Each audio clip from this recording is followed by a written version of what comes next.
Bienvenue dans notre nouvelle série de vidéos pour vous informer de l'actualité gaming et PC du côté d'Aorus. L'actualité est très dense cette fois-ci avec le salon Computex qui s'est déroulé à Taipei du 20 au 23 mai.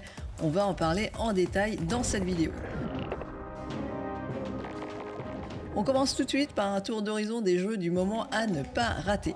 Le grand retour de la simulation de Formule 1 arrive avec F1 25 et avec Lewis Hamilton à l'honneur puisqu'il vient de passer chez Ferrari. Retrouvez donc tous vos pilotes et écuries favorites dans ce titre officiel de la FIA avec toutes les mises à jour de la saison. Profitez-en pour façonner votre histoire aussi avec le mode histoire et donc le troisième chapitre palpitant de Point de rupture, c'est donc l'histoire où vous incarnez votre héros, votre histoire pour pouvoir être le champion aux côtés des plus grands du monde de la F1. Côté graphisme, vous en prendrez plein les mirettes puisque le jeu retrace des circuits existants avec des détails hyper poussés et même cette fois-ci 5 circuits laser scannés. C'est-à-dire qu'ils ont été retravaillés pour coller au mieux à la réalité. Et en plus, avec le Path Tracing, si vous avez de quoi le faire tourner en 4K avec des détails hyper élevés, vous allez vous régaler. Un autre grand retour, c'est celui d'Elden Ring. Et quel retour! Night Train n'est pas vraiment un DLC, mais un jeu à part qui se passe à une autre époque, mais dans le même univers médiéval fantastique d'Elden Ring. On retrouve donc son bestiaire et ses boss dantesques, et vous pourrez cette fois-ci les affronter à plusieurs, et heureusement parce que le jeu est toujours aussi coton. C'est un Souls et ça n'a pas changé de ce côté-là. Il faudra donc vous préparer psychologiquement à en baver. Il ne faudra pas reculer devant la mort, mais qu'importe, le jeu est toujours aussi passionnant. Et avec le principe des sessions limitées dans le temps cette fois-ci et la possibilité de jouer à plusieurs en ligne pour remplir les objectifs, le jeu est encore plus passionnant qu'avant. Allez, on termine cette rubrique jeu avec un titre qui va vous rendre nostalgique, c'est le remaster d'Onimusha 2. Le jeu a donc été nettoyé, repris, actualisé, c'était quand même un jeu PlayStation 2 à l'origine. Il a donc fallu pas mal de travail pour pouvoir nous livrer un jeu plus actualisé et qui n'a jamais été aussi beau de sa vie. Le gameplay lui a été revu et heureusement parce que la maniabilité PlayStation 2 de l'époque, ça a un petit peu vieilli quand même et heureusement que dans ce remaster ils ont revu ce point là précisément. Par contre côté level design c'est très fidèle, on retrouve donc les scènes d'action qui sont toujours montrées avec des angles de caméra fixe, ce qui était quand même la marque de fabrique de la franchise. On retrouve donc dans ce remaster ces cadrages qui sont très beaux, mais ce n'est pas forcément très naturel quand on y joue, ce qui était donc un point fort est devenu un point à améliorer. Comme c'est un remaster, c'est donc fidèle sur ce point-là. Mais malgré ses défauts, ça fait quand même du bien de retrouver la série Onimusha qui avait fait la gloire de la PlayStation 2. Et comme ce remaster n'est pas très gourmand au niveau des ressources, vous pourrez le faire fonctionner aisément sur des configs modestes. Allez, on passe à l'actualité maintenant avec les annonces du Computex 2025, le plus gros salon consacré aux ordinateurs qui se passe à Taïwan. L'intelligence artificielle était à l'honneur pour cette édition et après une conférence magistrale de Nvidia, Gigabyte Aorus a donc pu montrer les infrastructures qui sont les piliers du fonctionnement d'Internet et de l'intelligence artificielle dans le monde.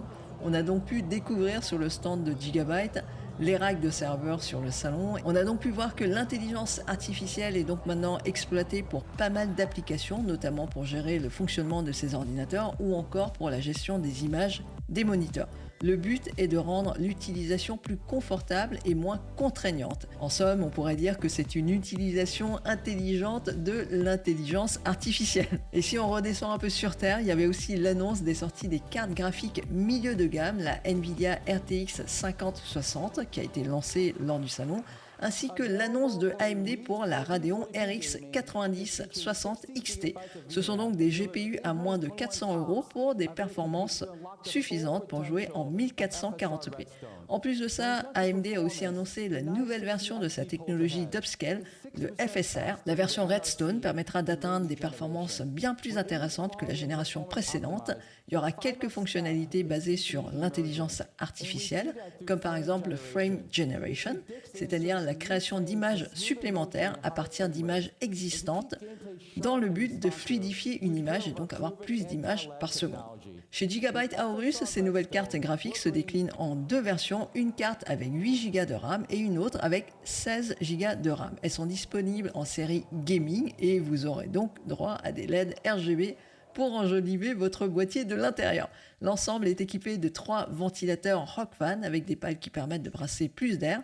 Et pour un refroidissement encore plus performant, ces cartes sont équipées de caléoducs en cuivre et du gel conducteur thermique de grade serveur. L'IA était aussi un des thèmes centraux avec le développement de solutions pour travailler avec l'IA chez soi. On peut donc maintenant avoir des super calculateurs à poser sur son bureau, comme par exemple ce petit boîtier l'AI Top Atom qui peut traiter 70 milliards de paramètres, ou encore un peu plus gros la AI Box qui vous permet d'accéder à la puissance d'un GPU RTX 5090 en passant par un simple câble et donc en branchant n'importe quel ordinateur qui a une connexion Thunderbolt. Allez, maintenant on passe à la rubrique e-sport et on va parler de League of Legends. Le 29 mai 2025 a eu lieu la grande finale française de League of Legends et c'est Bekarog qui l'a remporté face à Karmine Corp Blue. Le score était de 3-2. Félicitations donc à Bekarog pour cette victoire. Mais tout n'est pas perdu pour Karmine Corp puisque l'équipe s'est qualifiée pour la compétition Valorant de l'eSport World Cup 2025.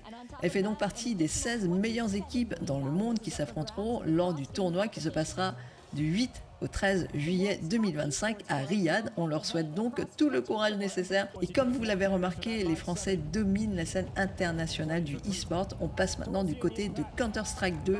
La team Vitality a remporté la finale du tournoi IEM Dallas de Counter-Strike.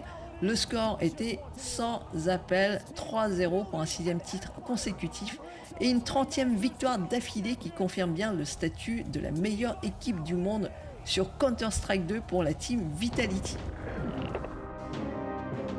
Allez, on termine avec le chiffre de la quinzaine. 60 millions, c'est le nombre d'exemplaires du jeu The Witcher 3 Wild Hunt, vendu par CD Projekt Red depuis ses débuts, toutes plateformes confondues.